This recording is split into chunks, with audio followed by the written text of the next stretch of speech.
trazendo sucessores que não são os melhores para a empresa, porque nada é melhor já atestado para um líder que quando ele sai da empresa, a empresa vai degringolar toda.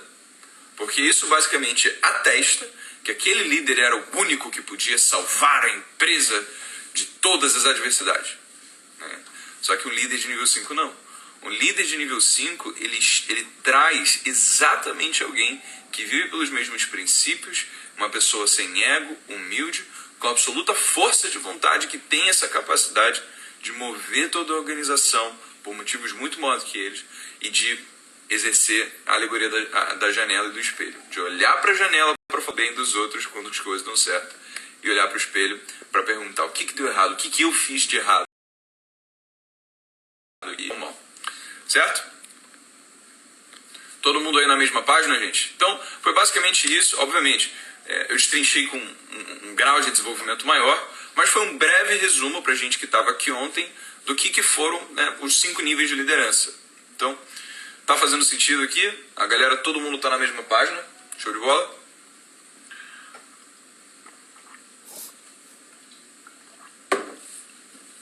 E os líderes de nível 5, eles tendem a ser confundidos com pessoas fracas, porque eles são líderes normalmente, tá? Obviamente, isso não é uma obrigação, você não precisa ser isso que eu vou acabar de falar. Mas os dados mostraram que é o que isso acontece na média.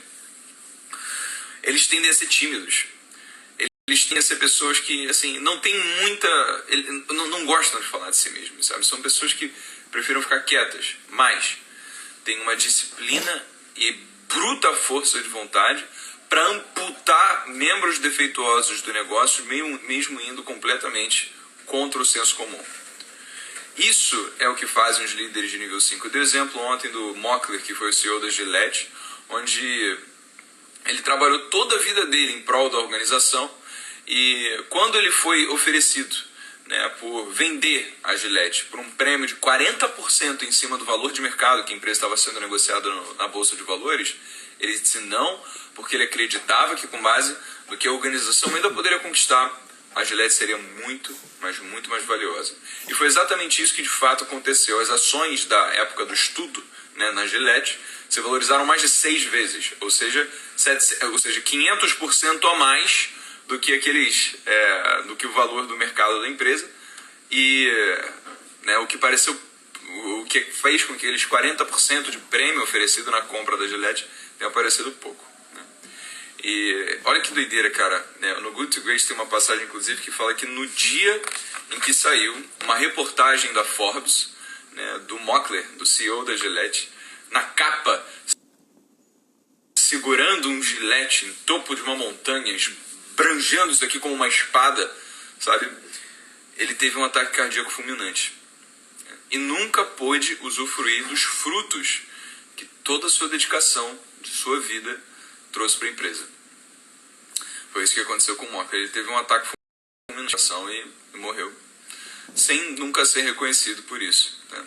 Obviamente, né, ele provavelmente era assim que ele gostaria. Né? Ele não se importava demais com o engrandecimento pessoal. Ele vivia em prol da organização. Aí tem gente que pergunta, Breno, mas como é que ele vai ganhar assim? Será que ele vai ter que viver uma qualidade também muito pacata de vida, humilde, sabe, sem poder usufruir de bens materiais? Cara, não, porque ele vai ter ações da empresa, e as ações se valorizam. Quanto mais você investe, né, no tempo para conseguir valorizar a sua empresa, então mais você vai enriquecer através das ações que você tem, e não do dinheiro que você toma. Vocês já devem ter analisado, por exemplo, a OIBR. Tá? Se vocês forem em algum site de análise e pegaram lá o balanço da OIBR, você vai ver o seguinte, cara. A OIBR é uma empresa que dá prejuízo e que muitas vezes contraiu dívidas para continuar pagando dividendos. Olha que doideira. Você tá entendendo isso aqui? A empresa, ela prejuízo, ou seja, ela não está dando lucro. E aí ela se endivida mais para que ela possa pagar os dividendos dos seus executivos. Ou seja, ela é basicamente uma empresa que serve para custear o alto padrão de vida dos seus executivos. Isso aqui mostra o quanto as pessoas que fazem parte da gestão dessa empresa estão se importam muito mais em engrandecimento pessoal, em mamar nas tetas dessa empresa do que de fato construir um negócio grandioso e sustentável para o longo prazo. Enquanto se você pega, por exemplo, o contraste de uma empresa de altíssima gestão na Bolsa de Valores, a VEG, e você vê a remuneração dos executivos, o que acontece é que o modelo é completamente diferente. A VEG é uma empresa de valor de mercado muito maior, com um patrimônio líquido muito maior, só que com um ativo muito menor. Se você não sabe a diferença contábil em relação a outras coisas, não entra aqui, mas basicamente é uma empresa que consegue fazer muito mais com muito menos. Os executivos ganham muito menos, só que onde eles ganham? Nas ações. E aí você vai ver, simplesmente o empregado da empresa ele recebe variável em cima disso, do que de fato ter ações da empresa. Ou seja, é lógico, eles estão quebrando todo o negócio, por que eles vão querer ter ação de um negócio que está fadado à não existência, à falência? Agora, se você pega uma empresa como a VEG, por exemplo, é completamente diferente. A empresa ela tem acionistas de fato. As pessoas que são mais importantes no processo de tomada de decisão são os maiores sócios. E é isso que faz a diferença entre gestão de um negócio. É o quanto os líderes, as pessoas que estão responsáveis pela direção do negócio, são capazes de se despir do senso egoísta e começar a valorizar a empresa. A todas as suas medidas irem em prol da empresa e não em prol do seu engrandecimento pessoal.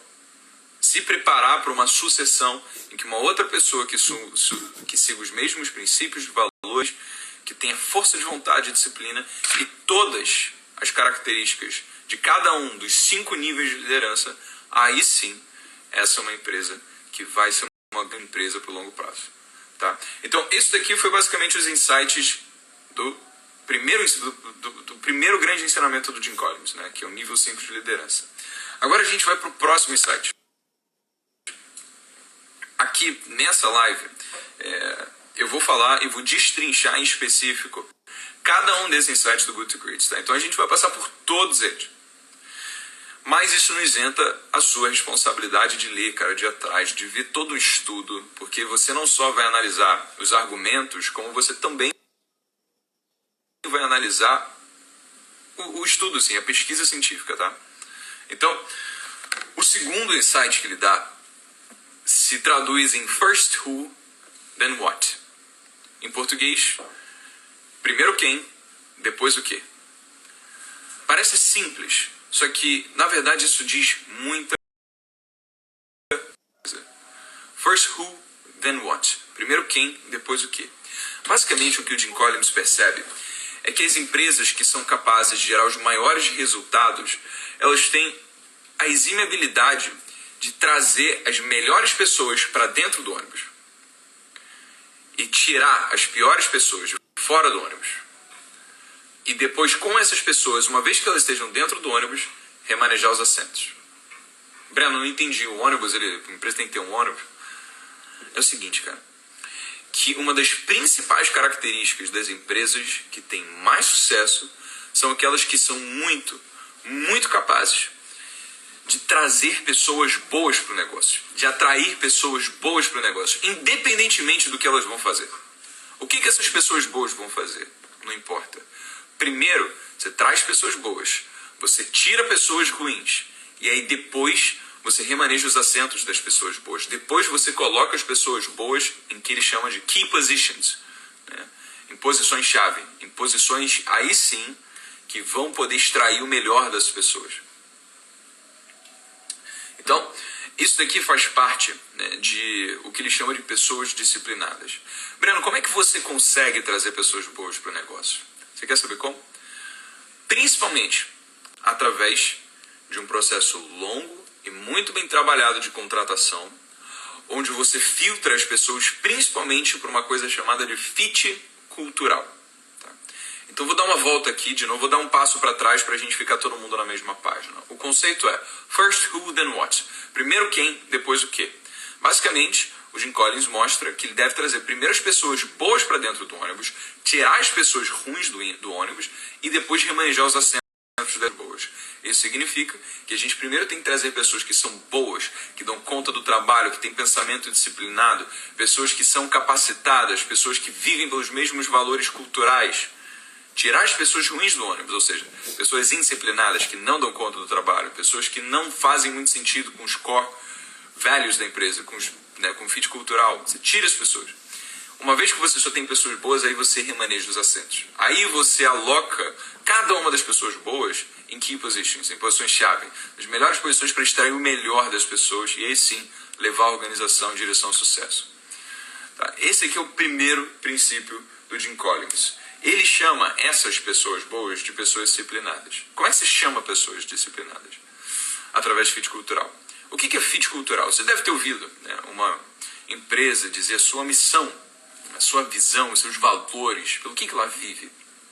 Então, eu vou compartilhar com você agora, por motivos de exemplificação, os valores das jovens, né, e a nossa missão e visão. Só para você ter noção aqui do que significa fit cultural. Tudo bem, gente? Posso compartilhar com vocês isso daqui? Para a gente ficar na mesma página e eu poder te mostrar na prática como que você filtra pessoas para dentro do negócio. Hoje, a jovem está com 40 pessoas. Exatamente, 40 pessoas. E essas são pessoas que passaram por um crivo muito, muito árduo para chegarem onde elas estão. Ou seja, foram pessoas que passaram por um longo e árduo processo seletivo para poderem assumir as posições que elas estão hoje. Tá? É o seguinte, a missão das jovens é levar ao jovem brasileiro conhecimento sobre o que o ensino não te ensina. Não é à toa, né, que eu publiquei o livro Que o Ensino Não Te Ensina, porque isso daqui foi um principal motivo pelo qual eu comecei a Jovens de Negócio. Então, a frase sem alteração das jovens fica assim: potencializar o sucesso de jovens brasileiros propagando o que o ensino não ensina. Tá? Essa missão é pelo que a empresa vive, sabe? Por que hoje a empresa existe? A missão permite com que a gente consiga entender os motivos pelo qual a gente vai tomar as decisões que a gente toma. A ideia é que a gente consiga olhar para a cultura da empresa e assim pautar as nossas decisões. E aí entram os valores. Né? Os valores, eles são uma série de princípios, uma série de regras que juntos ajudam os colaboradores da empresa a fazer o seu processo de tomada de decisão. Então, eu vou dar um exemplo aqui de um valor das jovens. Né? Um dos valores das jovens é: vamos junto nessa porra. Vamos nessa porra é o seguinte: a gente deve sempre estender a mão para ajudar aqueles que precisam ser ajudados. Conceder ajuda é legal. Né? E o outro, pedir ajuda é mais legal ainda. Esse é um outro valor. Nunca pensar através de um senso de egoísmo, sabe? Um senso de, eu preciso ser o melhor. Achar que não precisa pedir ajuda. Porque todo mundo tem muito que aprender. A gente quer que todos, em cada dado momento, sejam pessoas que estejam se desenvolvendo. Um outro valor é, e isso daqui fica muito claro para todo mundo do time, primeiro fazer muito bem aquilo que você se dispôs a fazer e depois inovar. Como assim? O que a gente percebeu no começo das jovens e que a gente cometeu alguns erros foi que a gente muitas vezes acabava focando em criar diversas iniciativas para fazer várias coisas diferentes, surgir vários projetos, simplesmente porque as pessoas são tão proativas, mas sem fazer o que antes elas estavam fazendo muito bem feito. Ou seja, se você pega o seu foco e você capilariza ele e você divide ele em várias frentes, então obrigatoriamente, por definição do termo, você jamais vai ser capaz de conseguir fazer uma coisa muito bem. Então isso daqui foi um valor que a gente precisou colocar depois para que as pessoas saibam, putz, eu estou tomando várias iniciativas aqui sem foco. Eu tenho que parar com isso, eu tenho que valorizar, eu tenho que escolher. Tá? Então esses são valores, são principalmente frases, né? Como outra que a gente tem nas jovens, atitude de dono. O que é atitude de dono? Cara, pensa o seguinte, quando você entra numa empresa para trabalhar nela, você não é sócio da empresa. Quando você entra na empresa, você é um colaborador. Só que, quando você quer se tornar sócio, você precisa agir como sócio antes de ser. E é exatamente isso que vai te levar à sociedade. Através da atitude de dono. O que é atitude de dono? A atitude de dono é dar conta do trabalho. É mostrar que você não só quer fazer aquilo que você quer, mas que você tem um amplo entendimento do todo. E que as decisões que você toma dentro da empresa são em prol do bem maior. E não somente para aquela iniciativa da qual você é responsável.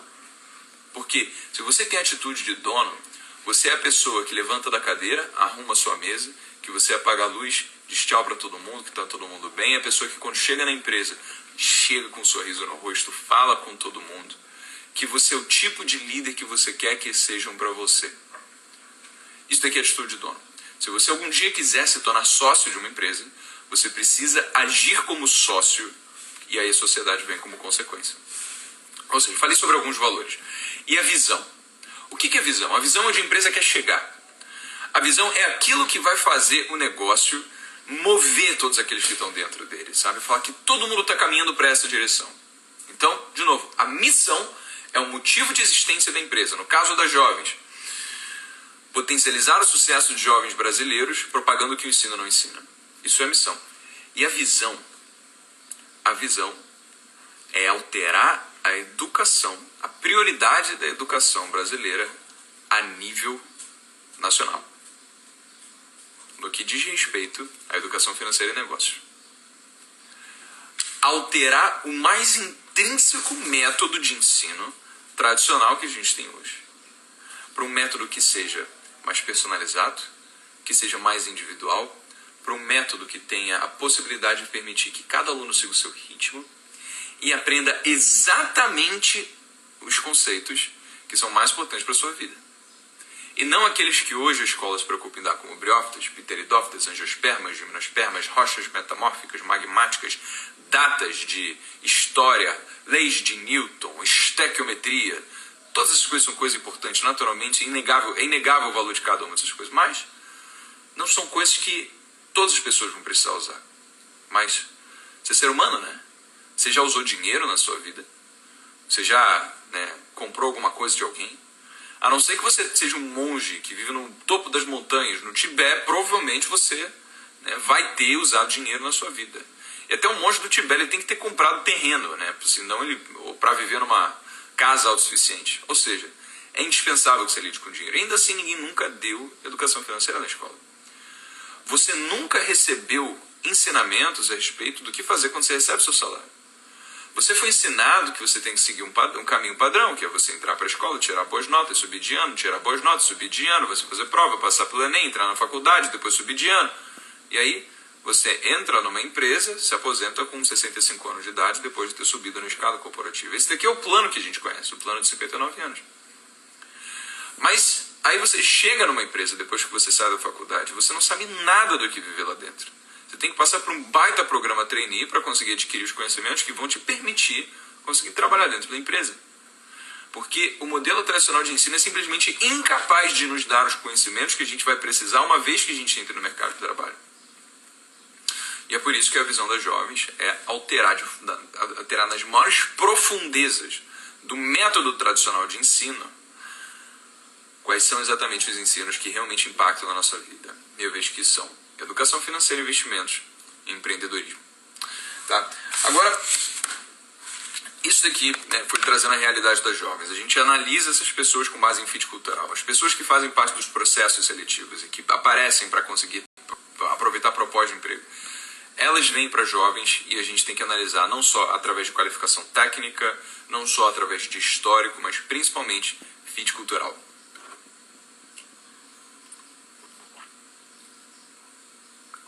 Então, essas são first who, then what. Pegaram esse conceito? Primeiro você traz pessoas certas para o ônibus, você tira as pessoas erradas do ônibus e você remaneja os assentos das pessoas certas nessas suas maiores posições. Pegaram isso daqui? Ao próximo conceito. Vocês têm alguma dúvida, gente? Antes de eu mover para o próximo aqui, sabe? Só garantir que está todo mundo na mesma página e a gente pode dar o próximo passo. Tudo certo? Fala videomaker, meu amigo Guilherme Laptirella. Bom, legal, gente? Bom, então vamos lá. Show de bola. O segundo principal insight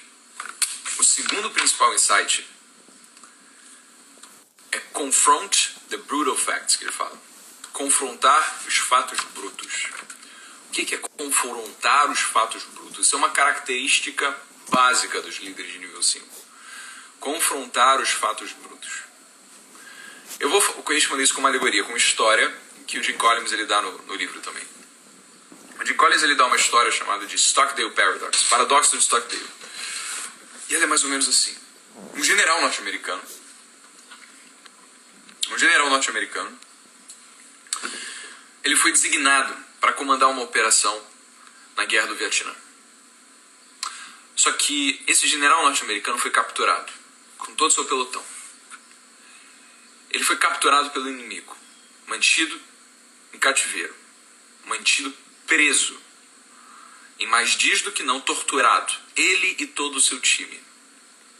Só que tinha uma diferença na forma como ele pensava, em relação à forma como os outros membros do seu time pensavam.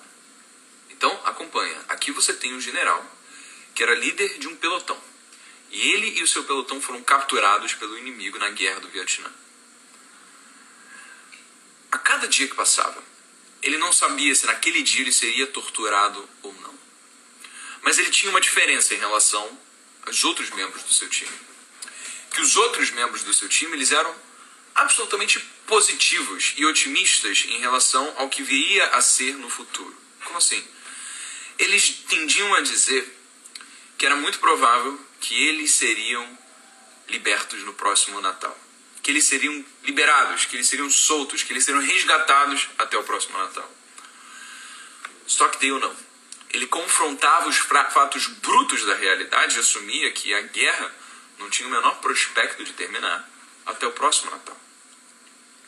Então, Natal ia, Natal vinha.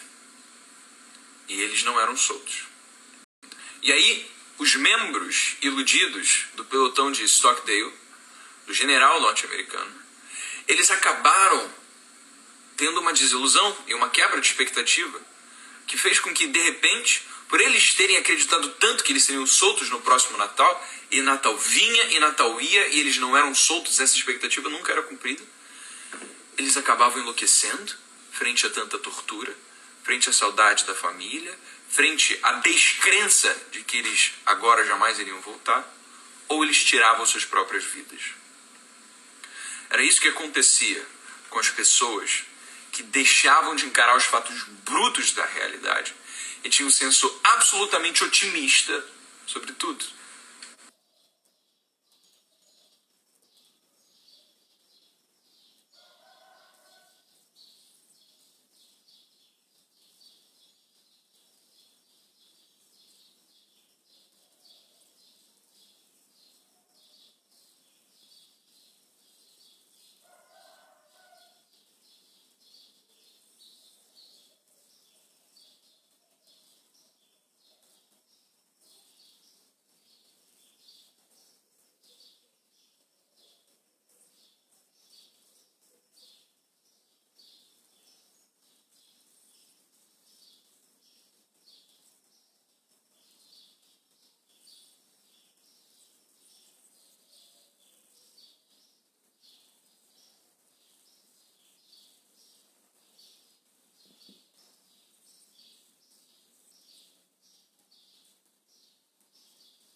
e ele iria prevalecer. Mesmo que, para fazer isso, ele precisaria amputar um membro que tinha sido exatamente o membro que fez todo o sucesso da empresa até lá, indo contra todo o senso comum. O CEO da Kimberly-Clark vendeu essas fábricas. E com isso, ele reinvestiu em novas unidades de negócios, que aí sim permitiram com que o negócio de fato prevalecesse. Bom, então esse daqui é um exemplo de como a gente precisa encarar os fatos brutos da realidade e não simplesmente ser excessivamente otimista, mas ser munido de dados, ser munido com base, ser realmente tomado decisões assertivas com base naquilo que a gente sabe que é verdade. E dar conta do trabalho todos os dias. E não ser desiludido. E não parar. E ter a crença absoluta de que no final, independentemente do que você precise passar, independentemente da dificuldade, você vai prevalecer. Porque você encarou os fatos brutos da realidade. Bom, acho que dá para mais um. Esse daqui é sinistro, né, gente? Então, a gente já falou de liderança de nível 5. A gente já falou de primeiro quem, depois o quê. E a gente acabou de falar de confrontar os fatos brutos.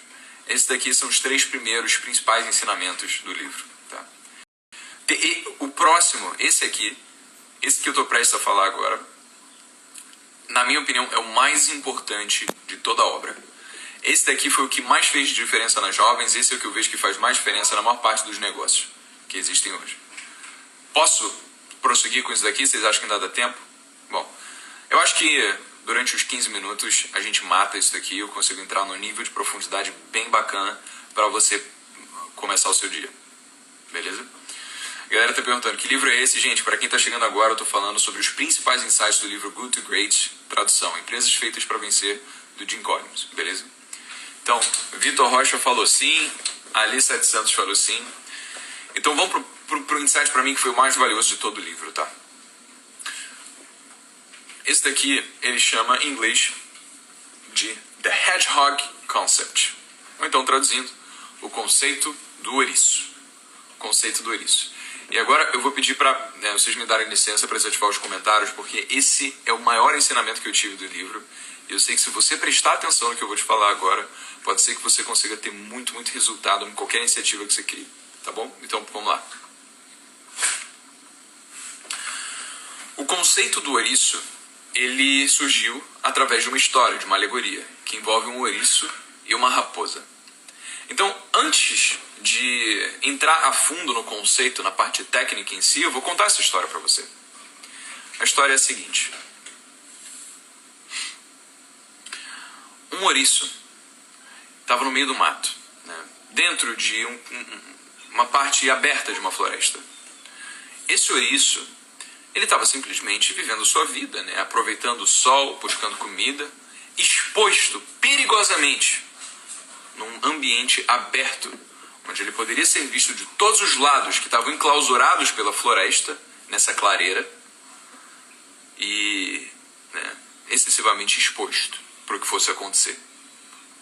E aí uma raposa observa que o ouriço está no meio dessa clareira, exposto a qualquer adversidade. Ela pensa, oportunidade, eu vou pegar esse ouriço. E aí ela começa a se planejar. Ela começa a contornar toda a clareira, escondida nas profundezas da floresta, tentando identificar a melhor oportunidade para de cada jeito tentar caçar aquele ouriço e pegar ele. E aí, na primeira tentativa, a raposa, depois de tanto planejamento, corre em direção ao ouriço. O ouriço percebe que a raposa está vindo e simplesmente se curva, solta seus espinhos. A raposa tenta abocanhar o ouriço e ela se machuca, deixa o ouriço exatamente onde ela pegou, volta machucada para as profundezas da floresta e começa a desenvolver um novo plano sobre como ela vai caçar o ouriço. E aí ela continua andando, espreitando os contornos da floresta, vendo que o ouriço continua exposto, perigosamente exposto no meio daquela clareira. E aí ela começa a elaborar um novo plano, diferente. Ela começa a fazer uma outra coisa, completamente diferente do que ela fez antes, para tentar, agora sim, capturar aquele ouriço. Então, ela identifica a oportunidade, sai correndo, vai para o ouriço tentar abocanhar ele, pegar para finalmente conseguir levar o ouriço embora. E o ouriço simplesmente se curva, libera seus espinhos. A raposa se machuca ao tentar abocanhar o ouriço e vai embora. E esse ciclo continua e continua repetindo, e a raposa nunca consegue pegar o ouriço, porque ela sempre tenta uma estratégia diferente, e o ouriço sempre faz a mesma coisa, a mesma estratégia, e sempre consegue prevalecer. Alguém tem ideia de onde eu quero chegar com isso? Porque essa história, essa alegoria, essa simples história mudou completamente uma série de coisas que eu tive nas jovens. Você deve ter acompanhado, ou pelo menos ouvido falar de uma fusão que a gente fez entre várias marcas. A gente fundiu a The Compass, a Kraus, a Vila Mônaco e a Jovens numa só iniciativa, por causa do conceito do ouriço. Arthur Boechat falou, foque no que dá certo.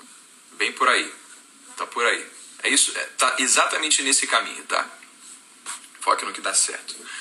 O principal questionamento que a gente precisa fazer nos nossos negócios é pensar o que nós podemos ser os melhores do mundo em fazer. What can you be the best at? Isso daí é o que Jim Collins fala. What can you be the best at? Quando você entende o conceito do ouriço, você percebe o seguinte. O ouriço só tem uma estratégia. E ele executa essa estratégia com maestria. Ele é o melhor em fazer essa estratégia. E ele sempre prevalece. A raposa, ela tem várias estratégias. Ela, cada vez diferente, tenta uma nova estratégia sobre como ela vai conseguir correr e pegar o ouriço, mas isso nunca acontece porque ela sempre tenta de um jeito diferente. Enquanto o ouriço, ela tem uma só estratégia e isso garante com que ele fique vivo e cresça e resista. Como isso se traduz nos negócios? Isso se traduz nos negócios da seguinte forma. A gente pode cair na armadilha de pensar que para a gente ter mais participação de mercado e para a gente gerar mais resultados, a gente precisa de mais iniciativas e de novas frentes. A gente precisa investir em novos produtos, novos projetos, novas coisas, tudo, inovar. Só que a grande verdade é que se a gente tem recursos limitados, se a gente tem dinheiro limitado, se a gente tem pessoas limitadas, se a gente tem espaço limitado, obrigatoriamente, quando a gente divide os nossos recursos em várias frentes diferentes, qual que é a consequência disso? A consequência é que quando você divide dinheiro, divide capital humano, quando você divide espaço em coisas diferentes, você obrigatoriamente limita o quanto cada uma dessas frentes é capaz de alcançar por si só. Porque ela não está sendo dada todos os recursos que teria caso eles estivessem sendo focados única e exclusivamente nela. E aí, o desfoque, a ausência de foco e a necessidade exuberante por crescimento e por novas iniciativas e inovação, e tudo isso faz com que a empresa vá à decadência. O Jim Collins reforça esse conceito numa outra obra, que não é Good to Great, chamada de How the Mighty Fall. Como os gigantes caem. E ele retoma de novo esse conceito do ouriço. Que a gente precisa se perguntar, what can you be the best at? O que você pode ser o melhor em fazer? E aí você começa a gerar um baita de um catavento. Ele chama de flywheel, na verdade. Eu, por liberdade de expressão aqui, acabei traduzindo para catavento. Porque como é que funciona um catavento? Um catavento é aquilo que você assopra. Você assopra e ele começa a gerar. E vamos supor que você assopre mais forte. E o que vai acontecer? Ele vai começar a girar mais rápido ainda. Vamos dizer que você tem aquele catavento gigantesco, sabe? Daqueles que produzem energia elétrica através da energia eólica, sabe? Desse que eu estou falando. Se você venta num desses cataventos, ele é gigantesco e ele começa a girar, e depois você venta mais um pouco, ele vai cada vez girando mais rápido. É só um catavento. Ele está girando para a mesma direção.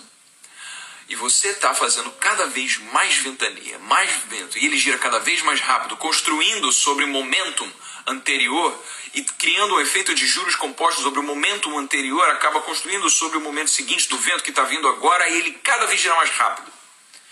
É exatamente isso que acontece nos negócios hoje. Quando você dá só uma sopradinha no catavento, ele gira tão devagar que é quase imperceptível de ver no começo. Muitas pessoas acreditam que é impossível continuar, porque como que você vai conseguir, assoprando, mover um catavento gigante como aquele? Mas, se você se perguntar, what can you be the best at? O que você pode ser o melhor do mundo em fazer? Você vai entender que aquele comecinho é só parte do processo. Que aquele comecinho é nada mais do que o primeiro passo para você continuar soprando. E ele cada vez ir girando de lento para médio, de médio para rápido, de rápido para cada vez mais assumir uma velocidade onde ninguém vai conseguir combater você porque todos estão focados em